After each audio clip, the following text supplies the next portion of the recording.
ఏడాది అవుతుంది ఇదివరకు ఉత్తమ లేదు. మరి దాంతో పాటు వికలాంగులకు 3,000 చేస్తా 6,000 చేస్తానన్నావు, డబ్బులు వేస్తానన్నావు, బీడీ కార్మికులకు డబ్బులు చేస్తానన్నావు, ముసలోళ్ళకు డబ్బులు చేస్తానన్నావు, అన్ని పెన్షన్లు పెంచుతానన్నావు. కానీ ఇంతవరకు ఏ పెన్షన్ కూడా పెంచకుండా దాన్ని యథావిధిగా కొనసాగిస్తుంది. మనం రేవంత్ రెడ్డి మంచోడు, కాంగ్రెస్ ప్రభుత్వం మంచోడు అని కాదు మన లెక్క. కేసీఆర్ మీద ఉన్నటువంటి వ్యతిరేకతను మనం ప్రజల్లోకి తీసుకుపోయినాం, ఆయనను పక్కన పెట్టినాం.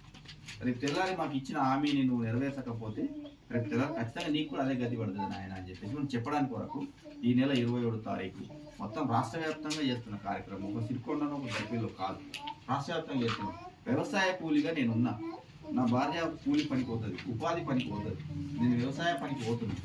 రేపు మహిళా సంఘాలు కట్టుకోవాలి, రేపు నా ఇల్లు గడవాలి. ఇలా పిల్లల చదివిద్దామని అంటే ప్రైవేట్ స్కూళ్ళలో చదివించే పరిస్థితులు లేవు. గురుకులలో అయితే గురుకులలో సరైన సౌకర్యాలు కూడా లేవు, సొంత బిల్డింగ్లు కూడా లేవు.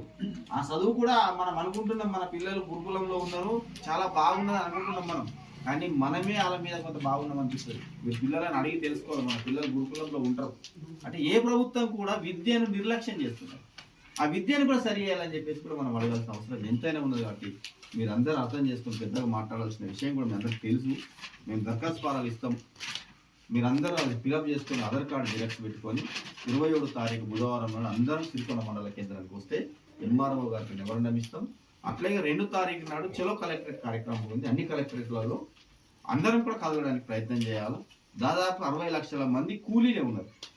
ప్రభుత్వం చెప్తున్న లెక్క నేను చెప్తలేదు, ప్రభుత్వమే కూలీలుగా చెప్తుంది. 60 లక్షల